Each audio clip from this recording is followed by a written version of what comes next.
again, everyone. It's Ben Clapper with Louisiana Right to Life, coming to you with a third installment of a video series discussing pro-life persuasion, how to articulate your case for life, and just kind of going through some basic arguments for the pro-life cause against abortion.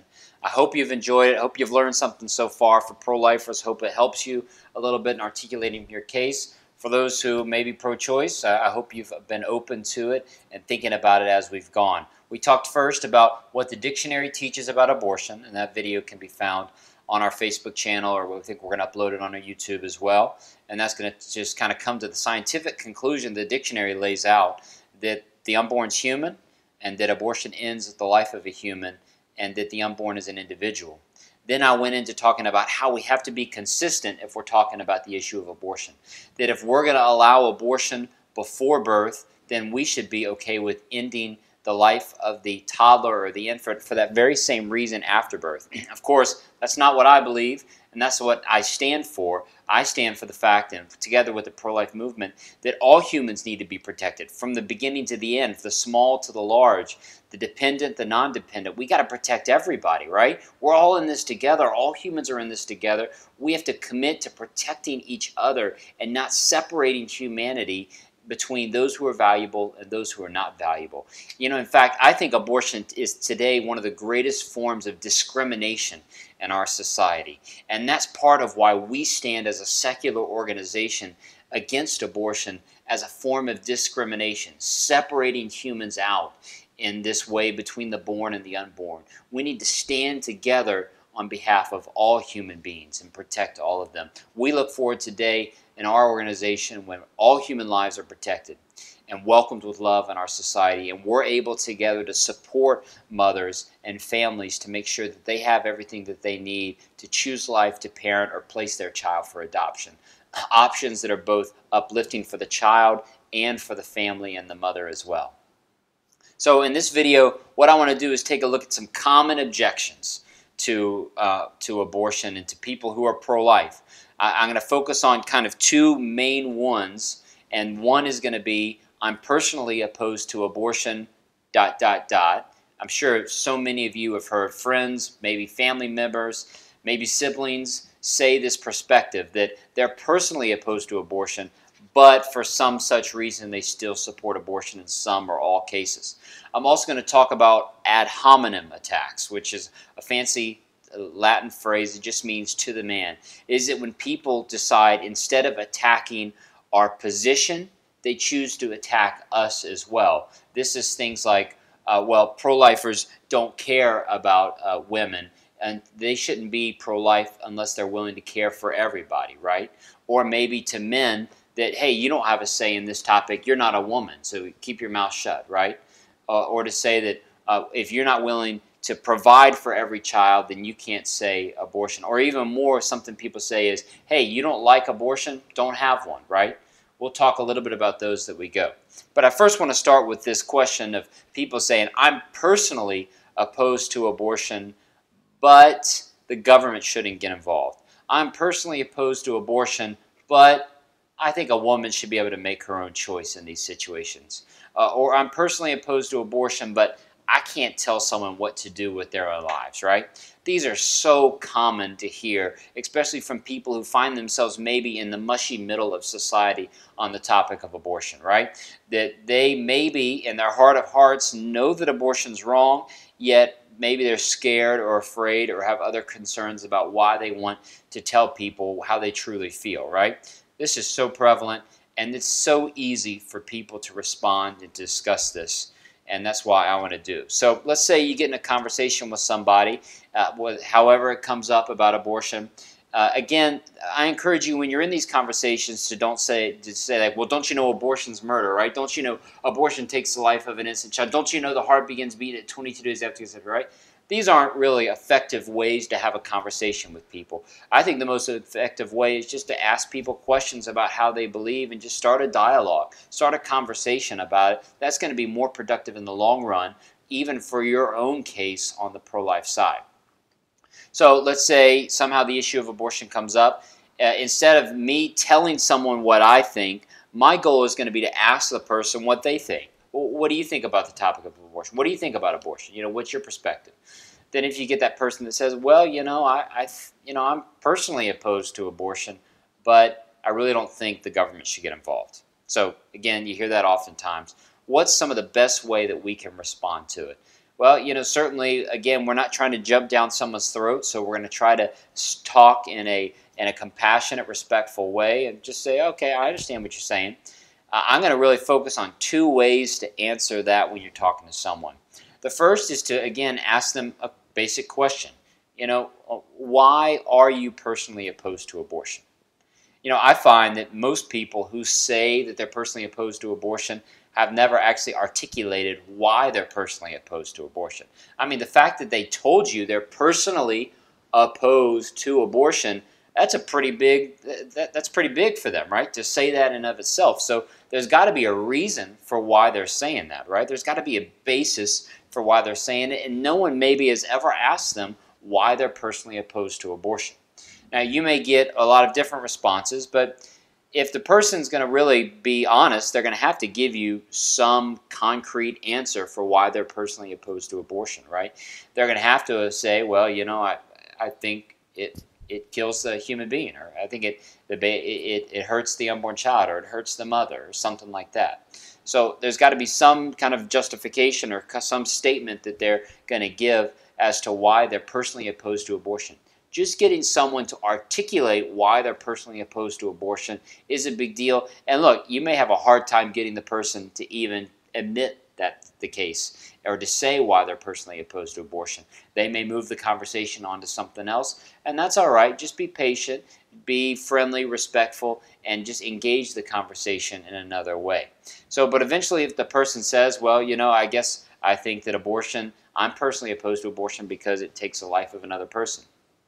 Well, I might come back and respond to them and say, so I want to make sure that I understand your perspective fully. So you personally think and you're opposed to abortion because it takes the life of an innocent human being, yet you don't think the government should get involved with that. Is that a fair assessment of your statement? And that may challenge the person to think a little bit about that. Is that really what I'm saying with my own thoughts? It allows them to kind of rehash or hear what their own statement is from someone else's perspective. And that may cause them to think about it. If they say, yeah, that's what my perspective is, then what you can do is kind of move to the second way to talk about this, which again is to challenge someone to be consistent. I mean, this isn't rocket science. This is kind of what I said in the second video, is to challenge someone to be consistent. So if I were to say something like, I'm personally opposed to child abuse, but I really don't think the government should get involved in telling people not to abuse their children. That's a ridiculous statement, right? That's certainly not what Americans, myself included, the majority of Americans would believe, right? We're personally opposed and collectively opposed to child abuse because it's wrong, because it hurts human beings, and therefore our government shouldn't get involved, right? Either it's unethical and our government shouldn't get involved because it harms another human being, right? So in the same way, you ask them, would it be fair for me to say that, or would you approve of me or think it's ethical for me to say I'm personally opposed to child abuse, but the government shouldn't get involved, or replace it with any of the other parts of this statement, right? I shouldn't get involved, or I can't tell someone what to do, or I can't enforce my morality on someone else, right? So on and so forth. There's a bunch of ending parts of that phrase. Well, so you want to say, would you be okay with that? And if the person says, well, no, that sounds terrible, then I say, well, just in all due respect, what's the difference in those situations? And just be quiet and let them answer the question. What's the difference in your mind? See, the thing is, in the end of the day, if someone's personally opposed to abortion and they drill down on why they're opposed to abortion, it's because this is an injustice that takes the life of an innocent, valuable human being. If our government doesn't get involved in that, if we don't take a stand on that, what can we stand for in society? Almost 1 million babies are being lost to abortion around the nation every year, and yet there are hundreds of thousands of Americans that are personally opposed to this discrimination. We need to compassionately and respectfully challenge our neighbors, our peers, our fellow citizens to think deeply about this, to reflect on it, and to make a change in their own perspective first, because we need to respect all humans. And so it's not an option to be personally opposed, and we want to compassionately and respectfully encourage and some critical thinking among people who find that way. So that's a little bit about how to respond to someone who's personally opposed to abortion. Of course, you may have some great ways to respond or talk about it. Feel free to put it in the comment section, and I'll do my best to try to look at that and take that into consideration. Okay, the ad hominem attacks, right? Things like, if you don't like abortion, don't have one. If you're a man, be silent, right? If you're not willing to care for every child, don't tell us that abortion's wrong, right? You know, these are arguments where people are avoiding the core standing, the core holding of our argument that abortion is wrong because it hurt or because it kills a living individual human being and because it harms the life of a woman as well. People are avoiding that and therefore attacking us personally and individually because of this. You know, I think pro-life and pro-choice people should be able to get along in society. I think we should be able to have respectful conversations about this topic and this issue, and that it shouldn't devolve into name-calling or hating each other or anything like that, right? We should be able to take the topic at hand, break it down, and have productive, respectful conversations. And we're open to that in the pro-life movement, or hopefully most of us are open to it as well. I know we are here at Louisiana Right to Life. We want to talk about these subjects, and so we don't put you down if you feel that way. And so we're going to try to avoid these ad hominem attacks against you and talk to you and to take a look at the core stance of what you believe and the arguments that you're bringing forward, instead of trying to tear you down in the process. And that's what we would ask for the same thing. The pro-life movement does care about every woman and every family. Can we care for every person? Well, we're certainly going to try our hardest. But that does, whether we do or we don't, does not change what the morality and the ethical nature of what we believe, that the unborn child is a living human being whose life should be protected and not killed. None of these ad hominem attacks changes that. But the pro-life movement does care about people, and as I shared in the second video, the pro-life movement spends a lot of time, energy, and effort to help and support and care for families both before and after birth. This is what we do as the pro-life cause, something that gets so overlooked in our world today. We're here to help with the financial, the physical, the emotional resources in this difficult time and help people go through whether parenting or placing their child for adoption. Now, often people say, well, if you don't like abortion, don't have one. This is a common thing that you hear as well. Just like, hey, look, don't tell someone what they can and can't do. If you don't want abortion, then just leave me about my business and let me go do what I want to do. Well, just in the same way earlier, I talked about comparing that with another issue that people are going to agree upon. You can do that same thing here. You know, hey, look, if you don't like child abuse, don't abuse your child, but don't tell me what I can and can't do, right? Don't force your morality upon me, right? This is a way to compare that. Ask somebody, is that okay? Would you approve of that? Would you find that's okay for me to say that? Again, 99% of people are going to say absolutely not. We can't say, if you don't like child abuse, don't abuse a child, right? We are committed to stopping child abuse and working to bring an end to it. The same way, abortion is a form of child abuse. We need to make sure that we are protecting the rights of that person, and again, doing what we can, doing everything we can to help and support the mothers in the situation.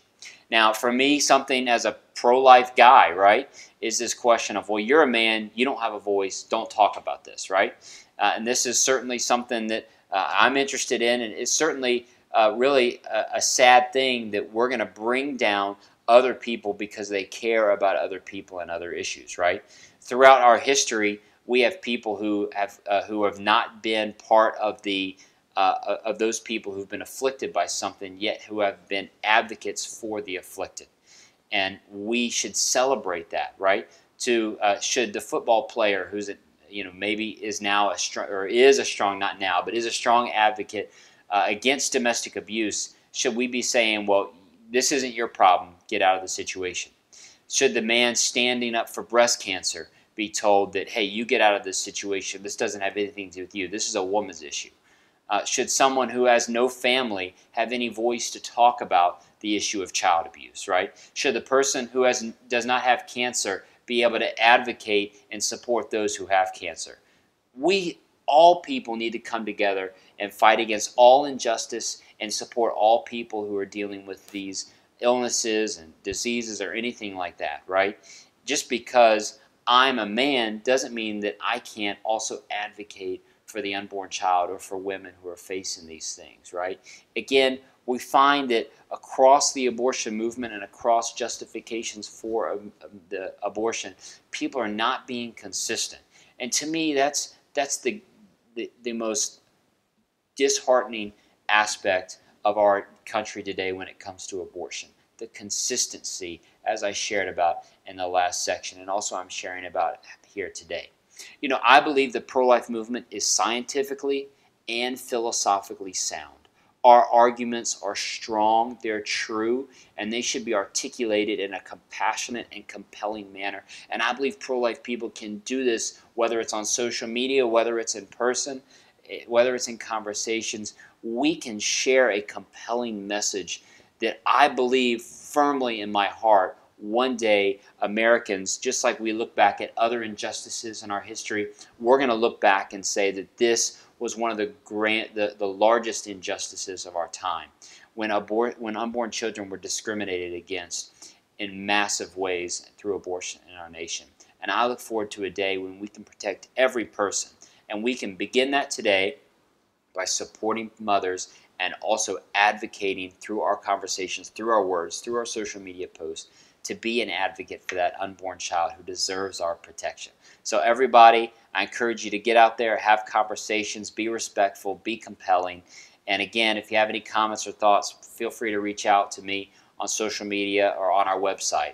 Thank you for listening, for considering, and who knows, I may be back with more videos on other subjects, but for right now, thanks so much for listening, and go be a more persuasive pro-lifer.